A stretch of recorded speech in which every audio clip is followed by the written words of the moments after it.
Now to a morning must-read for you. Bloomberg editor-in-chief John Micklethwaite sat down with Christine Lagarde, IMF managing director, for the cover story of Bloomberg Markets. In response to correcting crisis, she said, quote, "It's usually when something goes through a massive crisis, an existential one, that eventually it bounces out of it and onto a new plateau." Joining us now is Bloomberg editor-in-chief John Micklethwaite.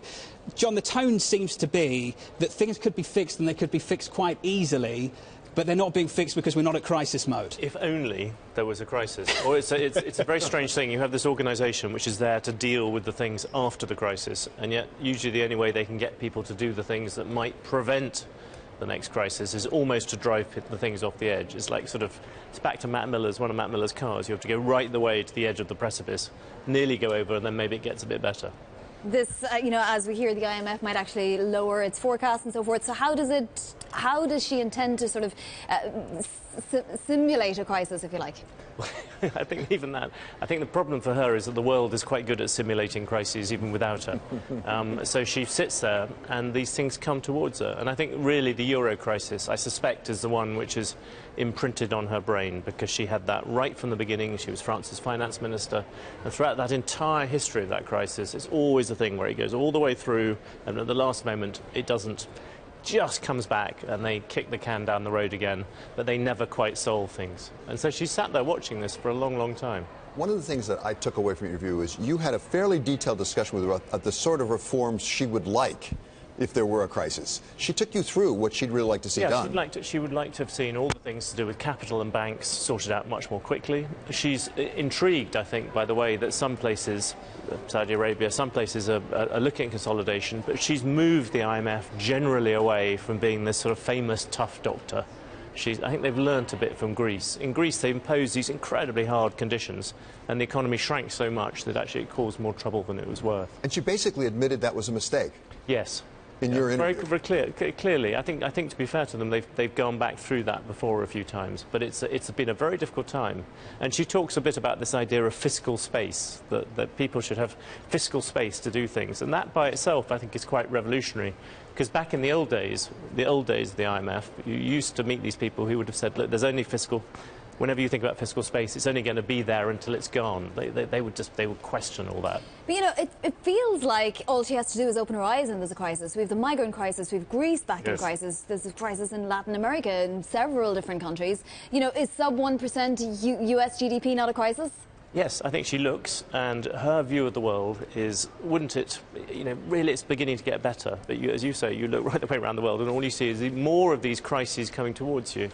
And some of them you get the impression that she just desperately wishes the politicians would act. It's a repetitive theme on this programme, but really wishes that the politicians would actually solve things, that they take it all the way through. Rather than just patching up the euro crisis, they do something with it. You look at places like Brazil, those big emerging markets, they had these opportunities to do reforms and they didn't.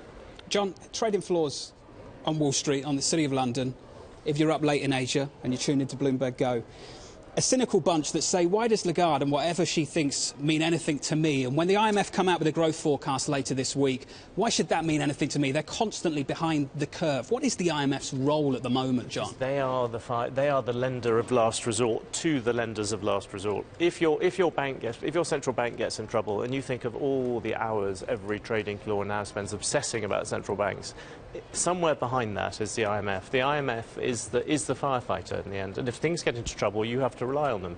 You look at Greece, you look at the other markets, you're probably going to have to look at a lot of emerging markets, and she will be there. So she remains a very, very important person. I know exactly what you mean, is that markets... I know a few of those guys, They kind of groan when they hear the words IMF, but it's there. So, John, I want to take us back to what you referred to, banks and reserve requirements. One of the things I found fascinating in what Christine Lagarde said to you was she sees the increased capital requirements as being a way of severing the tie between sovereigns and banks, so they don't have to jump in. But at the same time, she expressed some reservation about how fast the banks have moved to reform. In fact, I'm going to quote now from your interview.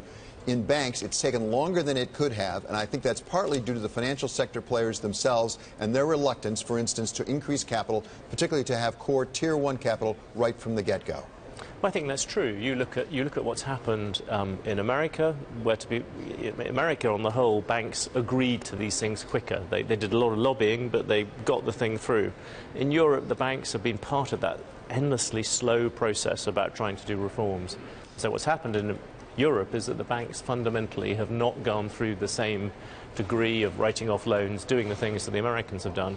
But I think even in America, you could make the case that Wall Street went and lobbied very, very, very hard, and that has slowed down the whole process. And her point is that slightly, yes, that may have meant slightly better rules for the banks than they started with, but overall it's meant a system which has taken longer to adjust.